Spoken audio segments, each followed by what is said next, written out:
हो नाही म्हणजे त्या गुंडांचा पत्ता लागायला हवा, कारण मला ना हे सगळं जरा खूप ऑड वाटतंय रे.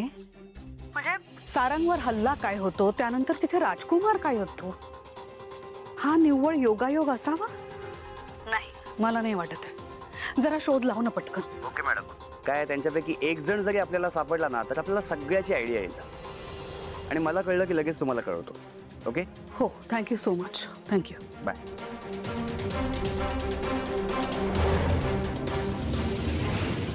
तिलोत्तमा, सारंग सावली सगळ्यांना पटलंय, तरी तुझा विश्वास बसत नाही. राजकुमार स्वतः तिथे होता, त्यांनी मार खाल्ला, त्याच्यावरही हल्ला झाला, त्याला दुखापत झाली, तरीही तुझा विश्वास बसत नाही, याचं मला आश्चर्य वाटतं. तुम्ही वडील आहात ना, तुम्ही त्या नजरेने बघता या सगळ्याकडे. पण तरी सुद्धा ज्या मुलांनी सतत आपला विश्वासघात केलाय त्याच्यावर एवढा सहज कसा विश्वास बसतो? ठीक आहे, माझं एक सोड, पण मुलांचा तर विश्वास बसलाय ना त्याच्यावर. मुलांची गोष्टच वेगळी आहे, त्यांचा अनुभव कमी पडतो. आपला तर आहे ना दांडगा. शिवाय आपण जन्म दिला राजकुमारला, वाढवलंय, लहानाचा मोठा केलाय. मला तर चांगलंच ठाऊक आहे तो मुलगा काय करू शकतो आणि काय नाही ते. आणि सारंगचं मला काही सांगू नका, त्याचं जरा अतिप्रेम आहे राजकुमारवर आणि तेच आड येतंय आता. ठीक आहे, सारंगचं भावावरचं प्रेम आड येतंय. हो, पण तुझं काय? एक आई म्हणून तुझं राजकुमारवरचं प्रेम ते नाही आड येत? नाही, येत नाहीये आणि यापुढे येणार सुद्धा नाही. नाही, माझं होतं त्या मुलावर प्रेम, मी कबूल करते ना. शेवटी मुलगा आहे तो माझा, पण त्यानेच ते संपवलं त्याच्या कर्माने. ठीक आहे, मी अशी आशा करतो की येत्या काही दिवसात राजकुमार त्याचं वागणं सुधारेल आणि पुन्हा पहिल्यासारखं त्याच्या आईचं प्रेम मिळवेल. शक्य नाहीये.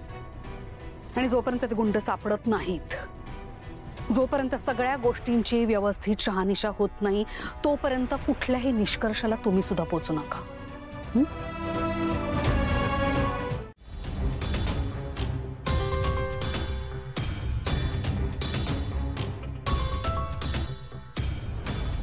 हा शिर्के, एक फाईल आली आहे, ती फक्त घेऊन येतोय बस.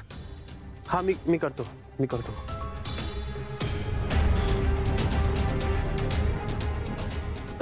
गुड मॉर्निंग दादा. अरे बापरे, एवढी फॉर्मॅलिटी. शुभ प्रभात. कुठे चाललायस? गॅरेजवर. दादा कशाला अशी कामं करतोयस? अशी म्हणजे नील स्वतःच्या कष्टाने उभं केलेलं गॅरेज आहे माझं. त्यात वाईट असण्यासारखं काहीच नाही आहे, नाही का? नाही, वाईट काहीच नाही. आय एम सॉरी, मला तसं म्हणायचं नव्हतं. पण दादा तुझं स्टेटस दादा राजकुमार मेहेंदळे असतो. मी आता फक्त राजकुमार आहे. मेहेंदळे लावण्याचा हक्क मला नाही आहे. नील मेहेंदळे विसरलात की काय? असं नको ना बोलू दादा. हवं तर मी मॉमशी बोलतो, सारंगशी बोलतो मी. आम्हाला तुझी गरज आहे, कंपनीला तुझी गरज आहे. या कंपनीला मोठं करण्यामध्ये तुझा किती मोठा हात आहे हे सगळ्यांना माहिती आहे. हे कोणी नाकारू शकत नाहीये. खारीचा वाटा होता. मला उगाचच वाटायचं की माझ्यामुळे रूपम कॉस्मेटिक्स या आत्ता स्टेटसला आहेत ना, त्या स्टेटसला पोहोचले. मी काहीच केलं नव्हतं. जे काही केले ते कष्ट माझ्या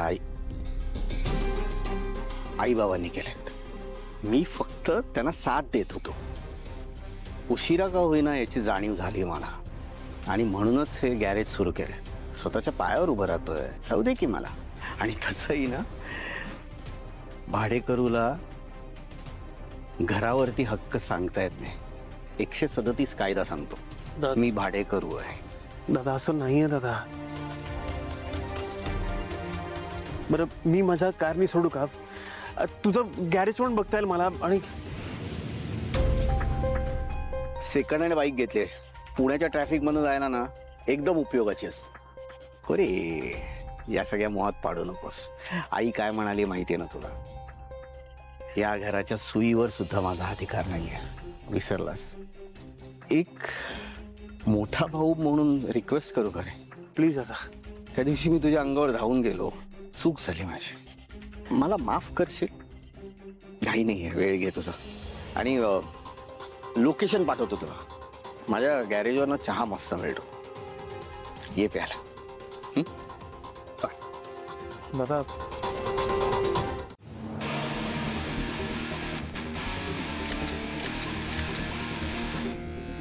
बबलू दादा, अरे पहिल्यांदाच करते मी हे. जरा भीती वाटते. आतापर्यंत जे आवडत नव्हतं ते करण्यातच वेळ घालवला. म्हणजे काय केलंस? काही नाही. ए खिचिक खिचिक ओळखलं का? अहो म्हणजे काय, यांना कोण नाही ओळखत. तारा वजे, त्यांचा सिंगिंगचा मी खूप मोठा फॅन आहे. अहो तारा मॅडम, तुम्ही काय चांगलं गातात, एकदम जबरदस्त. एक गाणं होऊन जाऊन दे. Bablu, thank you so much. Bablu, फक्त थँक्यू. फॅन भेटला ना, तर फक्त थँक्यू. बबलू दादा, आपण जे काम करायला आलोय ते करूयात ना आधी. Sorry sorry sorry sorry.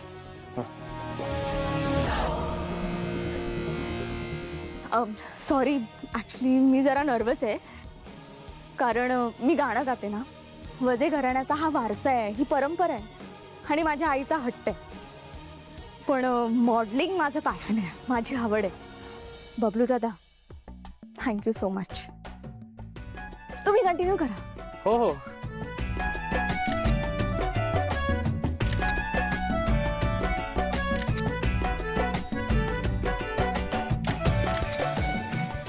कुठे अडकलं यार? प्रेमात पडल्यावर एवढं करावं लागतं हे माहित नव्हतं. प्रेमासाठी काय काय करावं लागतं माणसाला.